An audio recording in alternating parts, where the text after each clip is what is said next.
The meeting hall of the Galactic Council was bright and filled with a cold light that made every surface shine. The room was built from metal and crystal and was designed to show power and order. The members of the council sat in a wide circle, and their voices carried through the air like the hum of a machine. In the center stood Ambassador Laura Bennett, who was the human representative. Her face was calm, but her hands were held tightly behind her back. She had heard the whispers before the meeting began. Everyone knew what this day was about. The council speaker, who was a tall alien with skin like silver metal, raised his hand and the room fell quiet. His voice was deep and slow as he spoke the words that would change the course of human history. He said that the Galactic Council had decided by majority vote to remove humanity from its seat. He said humans had broken the code of unity and had refused to follow the regulations that kept peace among the stars. He said humanity was too aggressive, too independent, too unpredictable. When his voice stopped, there was a long silence. Laura did not move. She felt the weight of the decision pressing down on her.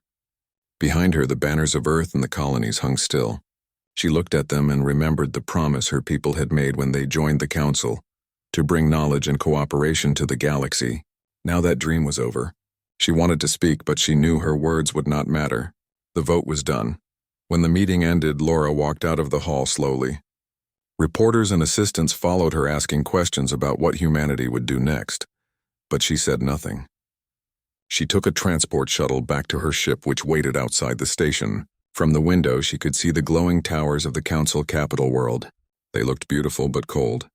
She thought about how many times humanity had tried to fit into this grand system, and how many times they had been told they were too young, too reckless, too emotional. Back on Earth, the news broke like a storm. People filled the streets angry and confused. Some shouted that the council had betrayed them. Others said it was better this way, that humans should not bow to alien laws. The government called an emergency meeting. President Olivia Carter sat with her advisors and military leaders, trying to understand what this meant for their future. She was a calm woman with a strong voice, and she said that the council's action was not the end, but a beginning. She said that humans had always survived alone before, and they would do it again. In the Terran Defense Command, Admiral Ethan Cole watched the news in silence. He had served as the head of the fleet for 10 years, and had seen how the council treated human forces.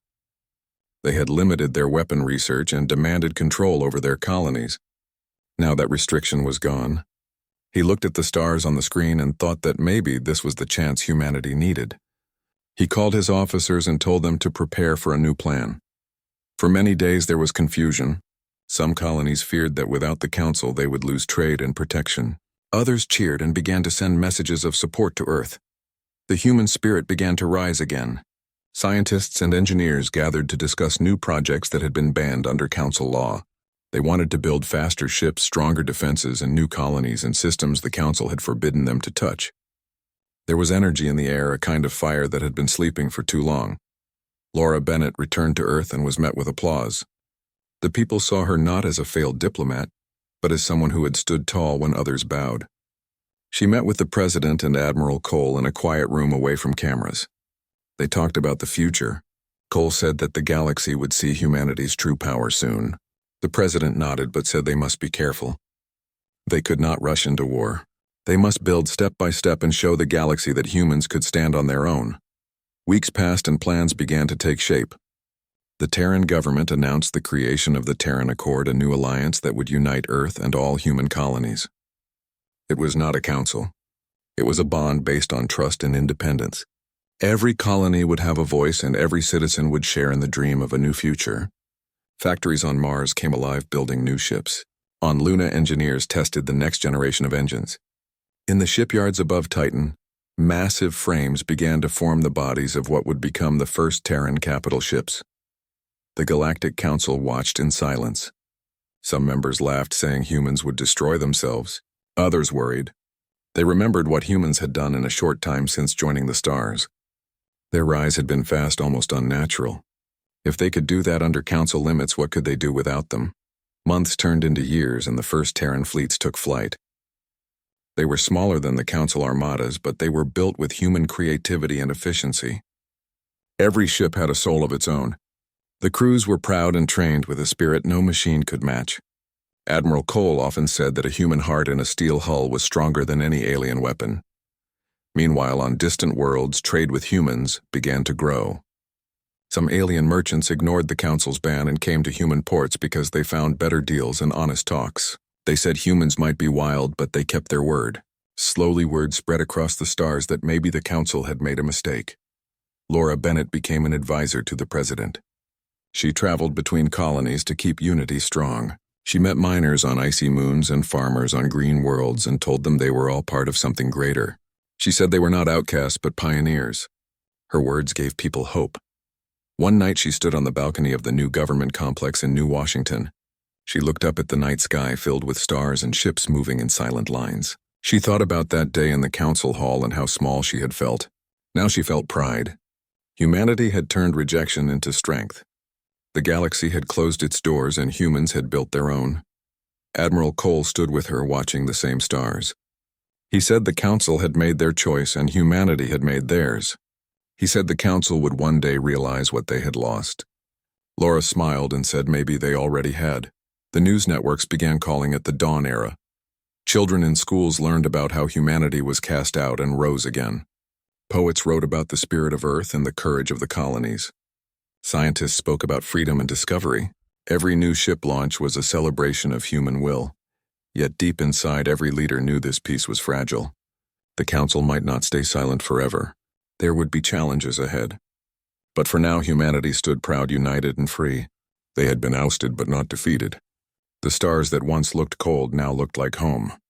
Years passed after humanity was cast out of the Galactic Council, and the wounds of rejection slowly turned into a deep determination that flowed through every city and colony. The early years were hard because many believed that without the Council, humans would fall into chaos and lose their trade and protection. But what happened was the opposite.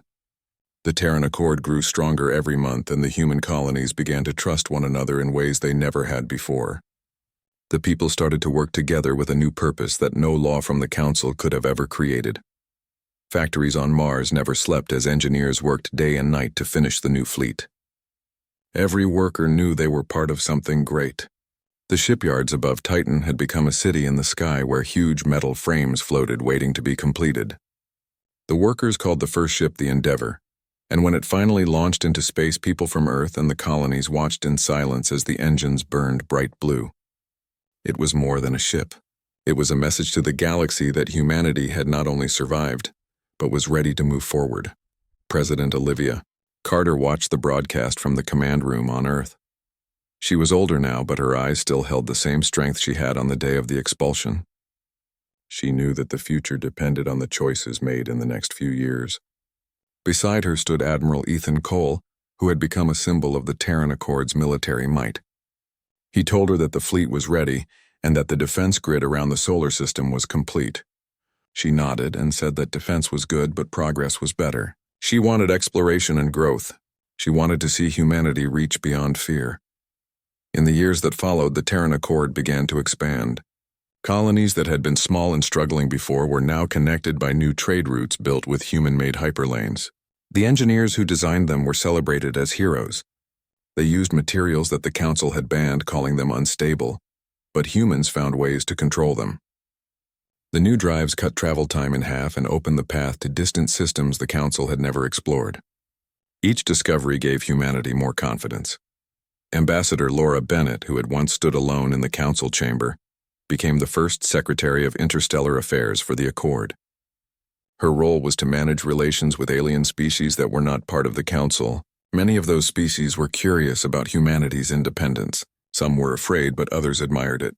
When Laura visited the world of the Qatari, who were known for their wisdom, the elders welcomed her with respect.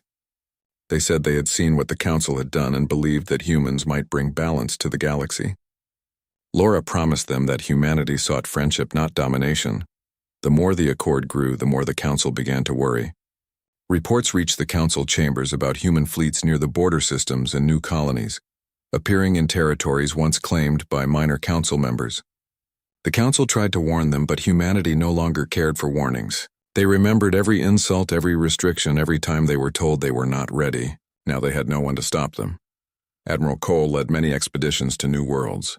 He traveled with his fleet to regions that were marked dangerous and found them rich with resources.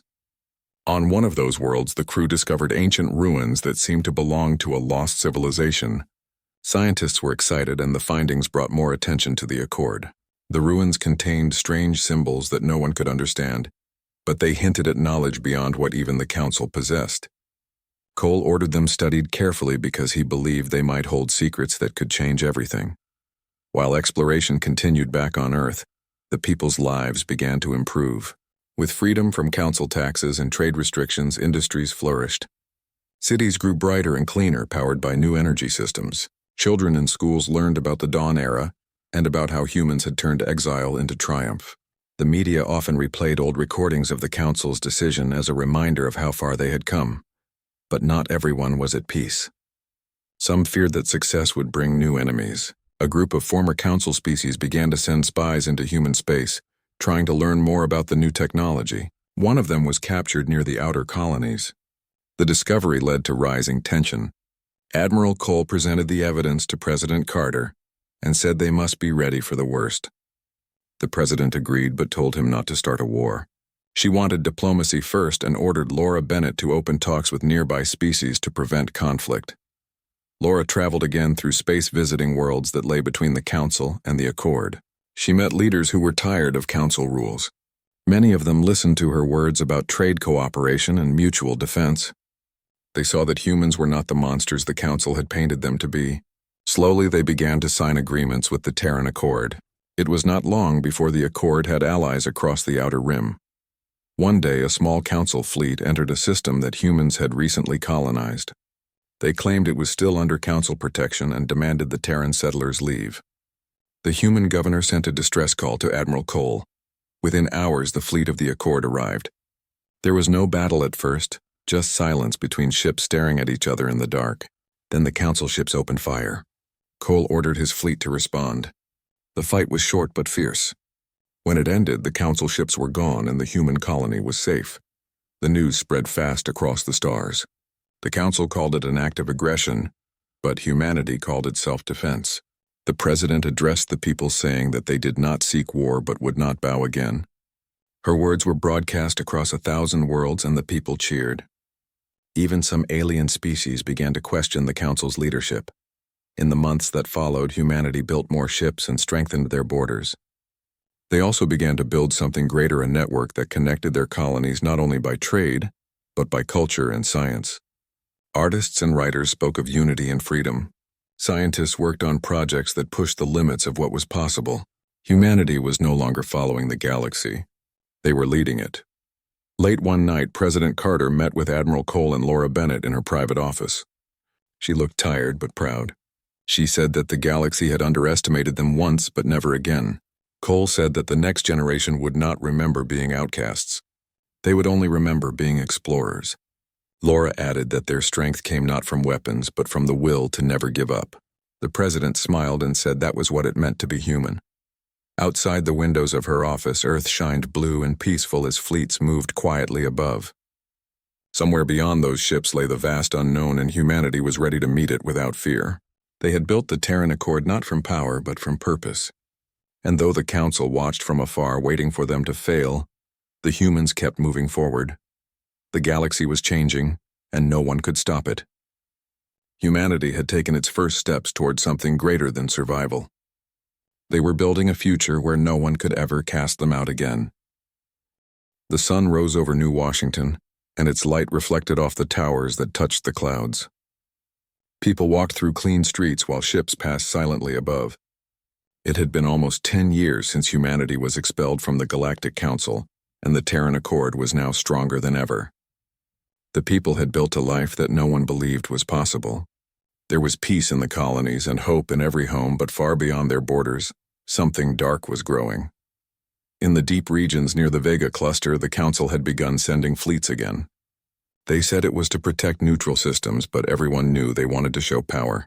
Reports came to the Terran Defense Command that Council patrols were entering territories close to human space. Admiral Ethan Cole received these reports with a cold expression.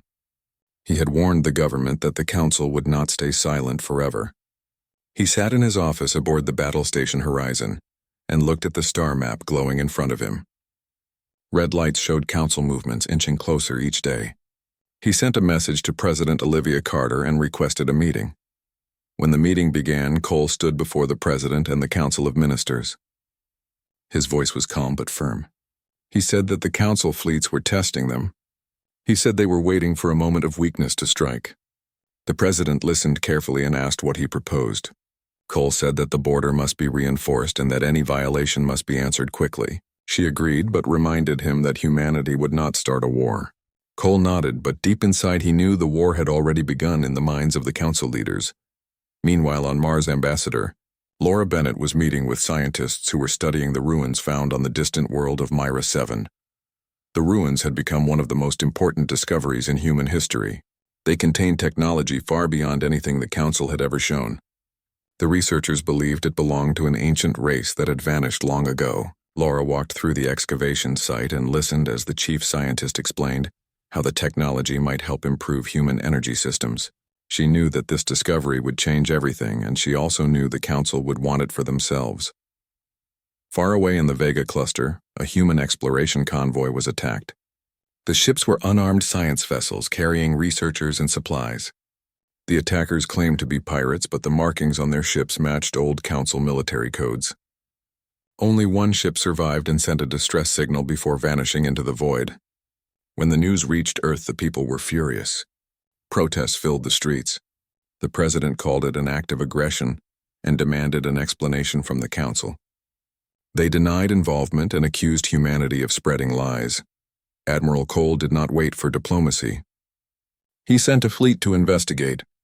When his ships reached the system, they found debris and blackened metal floating in silence. The recordings recovered from the wreckage showed clear evidence that Council ships had been involved.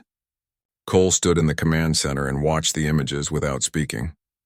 When the footage ended, he turned to his officers and gave a simple order to prepare the fleet for full readiness. He knew that sooner or later the Council would push too far. The Council tried to spin the story. They said the humans had entered restricted space and had been warned. They sent messages to their allies calling for sanctions against the Terran Accord. Some of the smaller species listened, but many refused. They had seen the progress humans had made and knew that the Council's grip was slipping. Trade with the Accord had made their worlds richer and safer. Slowly, the galaxy began to shift. On Earth, the President met again with Laura and Cole. She said that humanity must remain calm, but also strong. She ordered all colonies to prepare for defense but told them not to strike first. She wanted to show the galaxy that humanity was not the aggressor. Laura agreed but warned that the Council would use any excuse to start a war. Cole said that if they did, the Terran fleets would not fail. Months passed and tension grew thicker than ever. Council fleets moved closer to human borders. Terran fleets mirrored them in silence. Every ship's crew was ready, waiting for the first spark. Then one day the spark came. A Council patrol entered the neutral Vega system where a human research outpost had been built. They demanded the humans surrender the station. When the outpost refused, the Council ships opened fire. The humans sent a distress signal that reached Admiral Cole within minutes. The response was swift. The Third Terran Fleet jumped into the system with precision that shocked even their own officers. The battle that followed was short and brutal. The Council ships were destroyed completely. Cole sent a message to the Council before withdrawing. His words were few but carried across every channel. He said, "You told us we did not belong and we built a place of our own." Then the transmission ended. The galaxy trembled.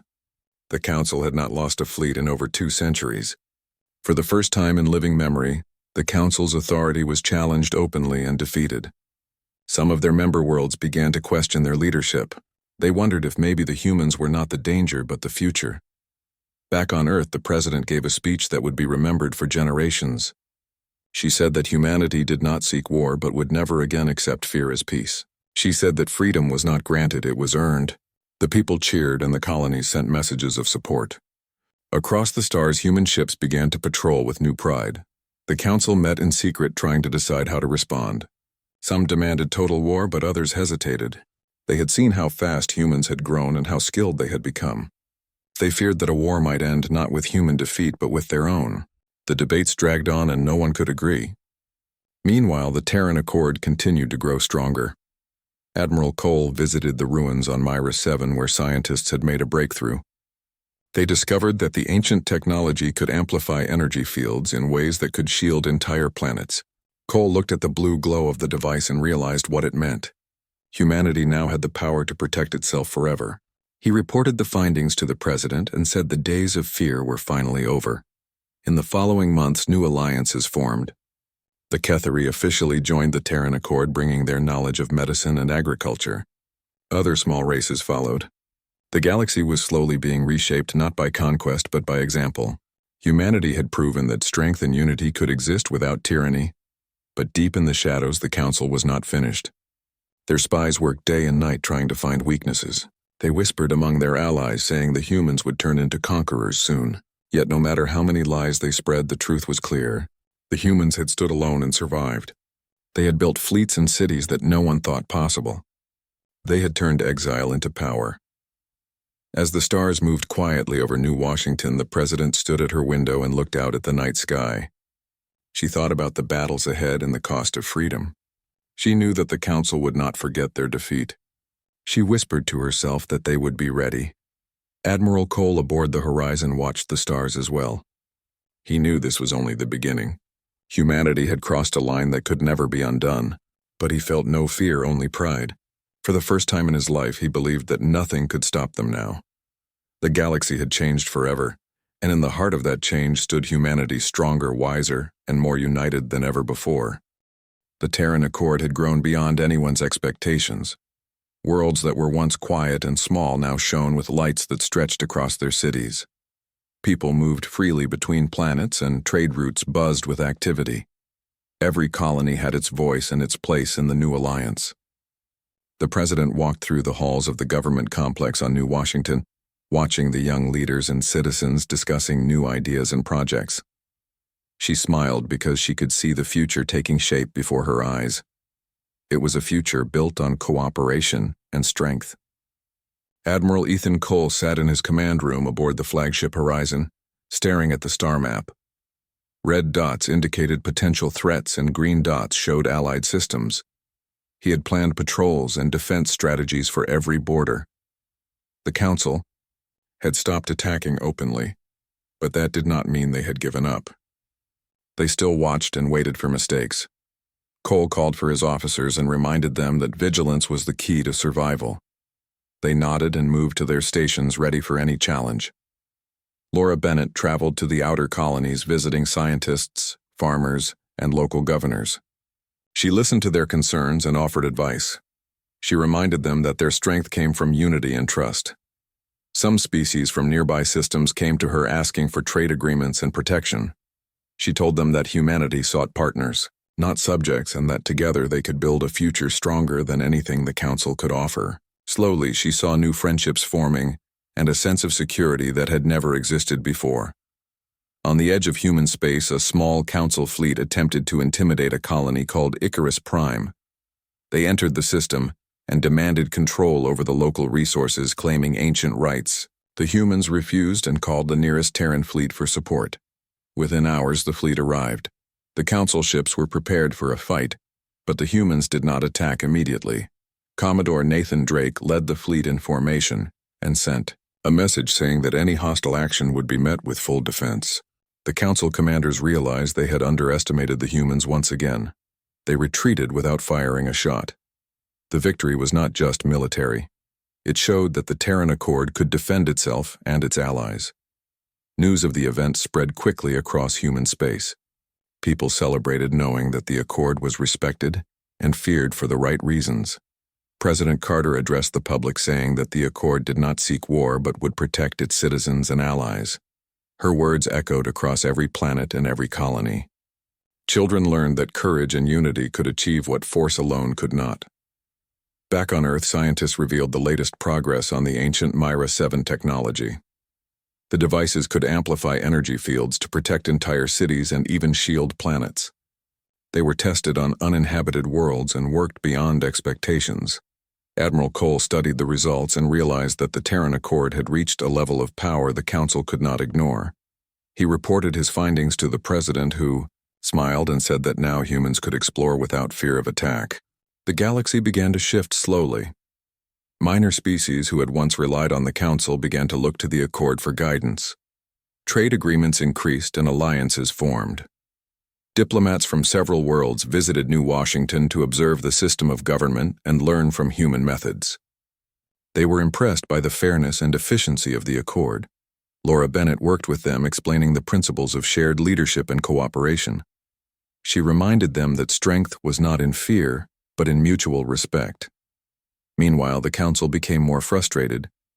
Their spies reported that humans had strengthened borders, improved technology, and gained allies. They called emergency sessions demanding action but could not agree on what to do. Some suggested sending more fleets while others advised caution. The debate dragged on while the Terran Accord continued to expand quietly but effectively. It became clear that the balance of power had shifted.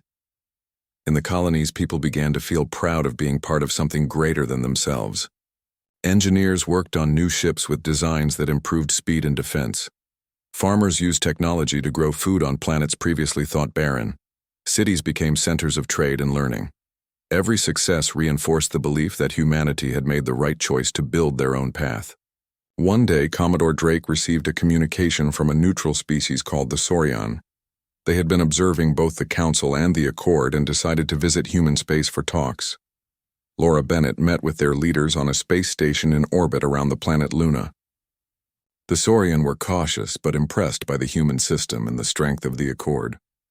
Laura assured them that the Accord welcomed partners, and that any world that worked with humanity would be treated fairly and with respect. By the end of the meeting, the Saurian agreed to a trade and defense pact. The Terran Accord fleet continued to patrol its borders, keeping systems safe from pirates and minor Council attacks. Every fleet movement was precise and disciplined. Admiral Cole trained crews to react quickly and think ahead. He believed that preparation was as important as courage. The fleet's presence reassured the colonies and made enemies cautious. Back on Earth, the President met with her advisors and leaders from the colonies. She spoke about the future and the next steps. She said that humanity would not stop at the borders but would explore new systems. She said that knowledge and cooperation were just as important as defense. She reminded everyone that the galaxy was full of wonders and dangers, and that the Accord must remain united to face both. Laura Bennett traveled to a colony near the edge of the Accord to inspect a new research station. She met engineers and scientists who were working on propulsion systems faster than ever before. She spoke to students who wanted to become pilots and explorers. She told them that they were the future and that their dreams would shape the galaxy. She also warned them that vigilance was still necessary. The Council would not forget humanity's victories. Admiral Cole watched as fleets moved across the stars. He remembered the day humanity was expelled from the Council. He thought about the long years of work and struggle to reach this point. He knew that the Council had thought humans were weak and unworthy. Now the truth was clear. Humanity had built something no one could ignore. It was not just military strength, but a system of unity, trust, and knowledge. That was what made them powerful. One night, the President stood on the balcony of the government complex and looked at the stars. She thought about the challenges that might come. She knew that some in the Council were planning retaliation, but she also knew that the Accord was ready. She whispered to herself that the future was in their hands and that humanity would protect it. Across the colonies, celebrations and work continued. Ships were built, trade routes expanded, and new worlds were explored. The galaxy began to recognize that humanity was not just a survivor but a leader. The Terran Accord had become a force that could shape the future peacefully or defend it fiercely. The Council had underestimated humanity once, but they would not make the same mistake again. As the stars moved silently in the night sky above, New Washington, the President and her leaders looked forward. Humanity had turned exile into opportunity and fear into strength. Every world in the Accord was a testament to their will to survive and grow. They had shown that cooperation and courage could achieve what force alone never could. The galaxy was no longer the same, and the humans who had been cast out were now the center of change. The Terran Empire had grown beyond what anyone in the galaxy could have imagined. Planets that had once been small outposts now thrived with bustling cities, farms, and trade hubs. Every world had a voice in the Accord, and every citizen could see the results of their work reflected across the stars. President Olivia Carter stood on the balcony of the Imperial Palace orbiting New Geneva and looked down at the lights of the city that stretched like rivers of gold and silver across the planet. She remembered the day they were expelled from the Galactic Council and how uncertain the future had seemed. Now she saw proof that humanity had turned exile into strength and fear into opportunity. Admiral Ethan Cole walked alongside her. He had aged, but his posture remained firm and his eyes sharp. He looked at the ships in orbit, the fleets of Terran warships and explorers moving in silent formations, and felt a sense of pride. These ships were no longer tools of survival, but symbols of human will. Cole recalled the first battles, the skirmishes near Vega and Icarus Prime, and realized that those moments had defined the path humanity would take. They had been underestimated and dismissed, yet here they were, shaping the galaxy itself. The Council had attempted diplomacy once more, but it was too late. Humanity had already reached a level of power and influence that made words meaningless. Some of the member species had defected, recognizing that the Terran Accord offered stability, security, and fairness in a galaxy that had been chaotic and corrupt. Trade routes shifted, alliances changed, and the old balance of power began to crumble. The Council sent envoys hoping to negotiate, but the Empire responded with quiet strength. Humanity did not attack first, but it did not retreat. Its position was clear and unyielding. In the colonies, people celebrated every day. Farmers grew crops on worlds previously considered barren. Scientists made breakthroughs that expanded the limits of knowledge, and children learned about the Dawn Era and the courage of those who refused to bow. The message was simple. Humanity had survived and flourished not because of power alone, but because of will, unity, and determination. Engineers built faster ships, cities grew taller, and fleets moved across the galaxy with a discipline and coordination that amazed even their allies. Admiral Cole received reports from scouts that the Council had begun secret maneuvers near the Outer Rim. They were testing defenses and sending spies to gather information. He analyzed the data carefully and shared it with President Carter. She listened and nodded, understanding that vigilance was still necessary. Humanity had reached the top not by reckless aggression, but by careful planning and strength born of resilience. Cole ordered the fleet to be ready at all times, knowing that the galaxy was vast and full of dangers that could appear without warning. Meanwhile, Ambassador Laura Bennett traveled to distant colonies, offering guidance and building trust. Her presence reassured humans and aliens alike that the Empire was not only strong but fair. She spoke of cooperation, shared knowledge, and mutual respect. Every species that joined the Accord added strength and knowledge, creating a web of alliances that extended far beyond the original borders of humanity. She reminded leaders that true power came from unity and trust rather than fear, and every decision reinforced the values on which the Empire was built. On the outer colonies, the Terran fleets patrolled silently. Commodore Nathan Drake led several fleets along the borders and through uncharted systems. The crews were trained to respond quickly and act with intelligence. They were the embodiment of human innovation and courage. When minor Council factions attempted to provoke them, the humans responded with precision and efficiency, making it clear that aggression would never be tolerated. The galaxy watched in awe as humanity maintained peace through strength and resolve. The President held meetings with the governors and leaders of every world in the Empire. She reminded them that the galaxy was not static, and that the Council might attempt retaliation in the future. However, she also told them that humanity had prepared for such threats and that the Empire was ready. Every new colony, every new ship, and every trade alliance strengthened the position of the Terran Empire. It was not domination through fear, but through careful planning, unity, and innovation. Back on New Geneva, the scientists revealed the latest breakthroughs using the Myra 7 technology. They had built planetary shields capable of protecting entire worlds from attack. These shields could deflect energy weapons and resist even massive bombardments.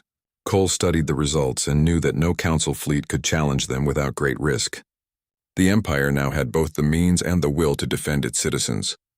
The President smiled, knowing that the people could live without fear for the first time in centuries. Diplomats from neutral species visited the Empire regularly. Many wanted to see the human system of governance and learn from it. Laura Bennett explained how the Terran Accord worked, emphasizing fairness, collaboration, and mutual respect. Visitors were impressed by the efficiency of trade, the strength of defense, and the loyalty of citizens. Slowly, more and more species joined the Accord, attracted by its values and stability. Humanity's influence spread not through coercion but through example. Despite the successes, the leaders of the empire knew that vigilance was essential. They trained new generations of officers, scientists, and diplomats to think ahead. Children were educated about exploration, innovation, and the responsibilities of power. Communities celebrated achievements and honored the heroes of the Dawn era. Every victory, whether in trade, exploration, or defense, reinforced the knowledge that humanity had turned its exile into opportunity and its struggle into triumph. One day, a small council fleet approached human space near the Rim worlds. It was the largest group of ships they had sent in decades. Commodore Drake led the fleet to meet them. The council ships demanded a parley, expecting humanity to bow or negotiate under their terms. Cole responded with a simple message. The Empire was not seeking war but would defend its space without compromise. The council commanders realized that humans no longer feared them, and that any aggression would result in disaster. Slowly they retreated, leaving the Rim worlds untouched and undisturbed. The message spread quickly across the galaxy. Humanity had proven that it was independent, capable, and strong. Minor species who had once been uncertain now joined the Accord openly. The galaxy began to recognize that the Terran Empire was not only a military power, but a force of stability and leadership. Trade flourished, science advanced, and exploration reached further than ever before. Every system under the Accord grew stronger and more secure. The president walked through the streets of New Geneva one evening, observing the lights, the markets, and the people. She thought of the long journey from exile to empire and felt pride in what humanity had achieved. She spoke quietly to herself, saying that the future was theirs to protect and to shape. Admiral Cole joined her and looked at the stars, imagining the new worlds they would explore and the knowledge they would gain. They shared a moment of quiet satisfaction, knowing that the galaxy had finally recognized the strength and spirit of humanity. Across the Terran Empire, the citizens worked, explored, and celebrated. Ships were launched, colonies expanded, and alliances strengthened. Every day was a testament to human resilience and vision. The Council had thought they could cast humanity aside, but they had underestimated the will and ingenuity of a species that refused to bow. Humanity had not only survived exile, but had built an empire that now stood as the center of change in the galaxy. As the stars moved silently above New Geneva, the Empire's leaders and citizens understood a simple truth: power without vision and courage without unity could not endure. Humanity had survived both and had used them wisely. The galaxy had been reshaped not through fear or destruction, but through determination, innovation, and collaboration. The Terran Empire was ascendant and its future stretched across the stars, limitless and full of promise.